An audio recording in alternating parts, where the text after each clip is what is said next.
ગયા વર્ષની ફી ભરવાની છે. કાલે છેલ્લી તારીખ છે અને જો કાલે ફી નહીં ભરાય તો અરે રે, તો કાલે કેમ ન ગયું બેટા? તારી મમ્મીને જાત્રાએ ન મોકલત ને? ના પપ્પા, મારે લીધે મમ્મી જાત્રાએ ન જાય એવું હું નહોતો ઈચ્છતો. પણ તારી પરીક્ષા અગત્યની હતી બેટા. જાત્રાએ તો ક્યારે પણ જઈ શકાય. હા, બેટા, અરે બેટા, શૈલેન્દ્ર, શું છે પપ્પા?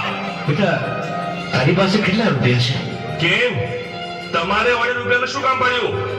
જો ને બેટા, વિરાજની પરીક્ષાની ફી ભરવાની છે અને મારી પાસે પૈસા નથી એમ જ ને. આમે તમારી પાસે પૈસા ક્યારે હોય છે અને હું પણ પૈસા ક્યાંથી લાવું? પૈસા કઈ ઝાડ પર નથી ઉગતા પપ્પા. અને હું પણ આ બધા ખર્ચાથી તંગ આવી ગયો છું.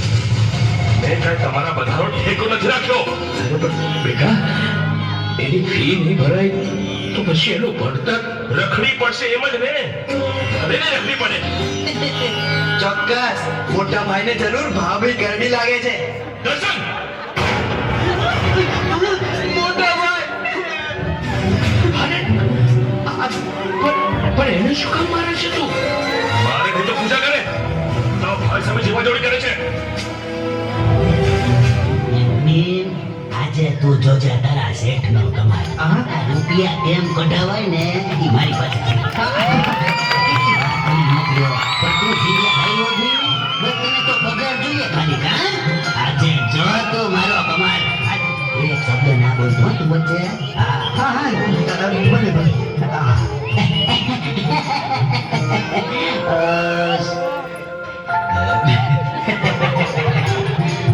તો ધનસુખલાલ, હવે અમને ક્યારે ધનનું સુખ આપશો? હે, અમારા 50,000 રૂપિયા ક્યારે દેવા છે ભાઈ? થોડી ગથળ આપો. આ દિવાળીએ હું તમારા બધા જ રૂપિયા દૂધો ધોઈને આપી દઈશ. એ મારે દિવાળીએ દૂધે ધોયેલા નથી જોતા. અત્યારે ને અત્યારે કોળા કડાક જોઈએ. માટે મારો હિસાબ ચૂકતે કરો ભાઈ, ચૂકતે કરો. શેઠ, આટલી દયા કરી છે તો થોડીક વધારે દયા કરો ને બાપા. આ મારા શૈલેન્દ્રનો પગાર થાય એટલે તમારું દેવું છૂટે કરી દઈશું.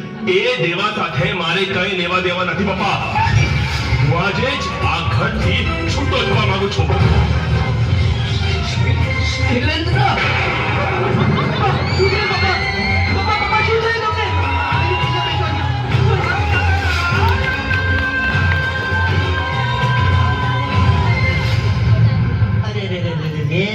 એ છૂટો થઈ ગયો ને આ છૂટવાની તૈયારી કરે છે. અરે મારા પૈસાનું શું? એ મુનિમજી, મારા પૈસાનું શું બાપા?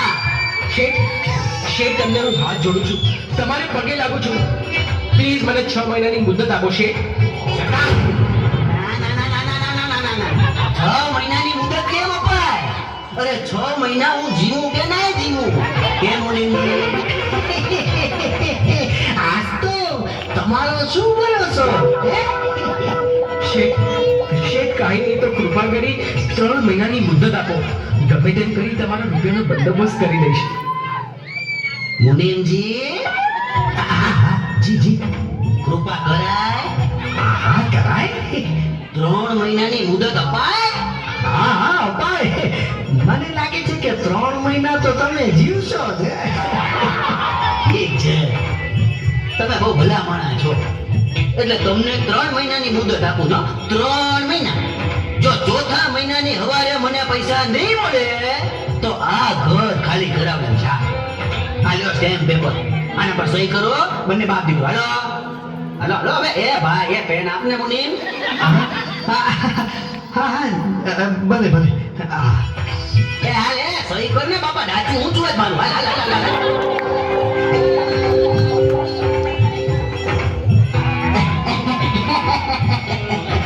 જોયો? આને કહેવાય પૈસા કઢાવે. હા, આ પૈસા ની મને તો ઘર તો મળી જાય ને.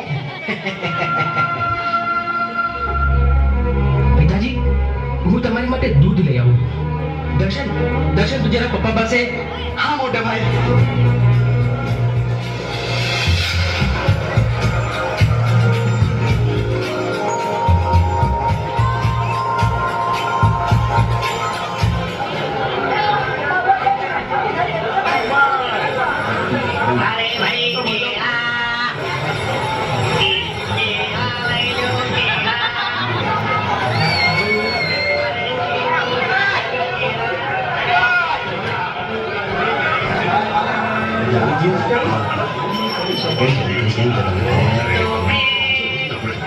અરે ભાઈ ક્યાં જાઓ છો? અરે હું આવું છું તમારી સાથે. ચલો ચલો આપણે પણ જઈએ સાથે. જરા તો વાટ ન મારી. બસ થોડા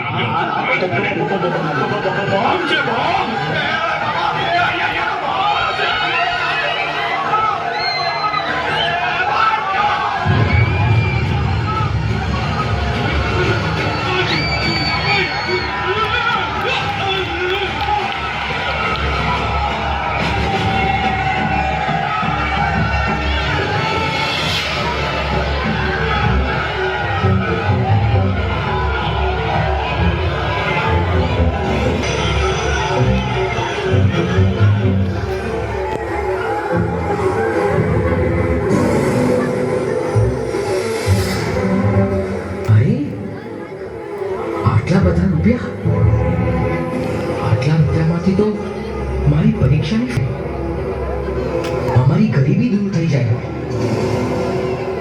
લઈ લો કે ના ના, આ રૂપિયા તો મારી માટે હરામ છે. મને આ ન ખપે. આ બેગ હું પોલીસને આપી દઉં છું.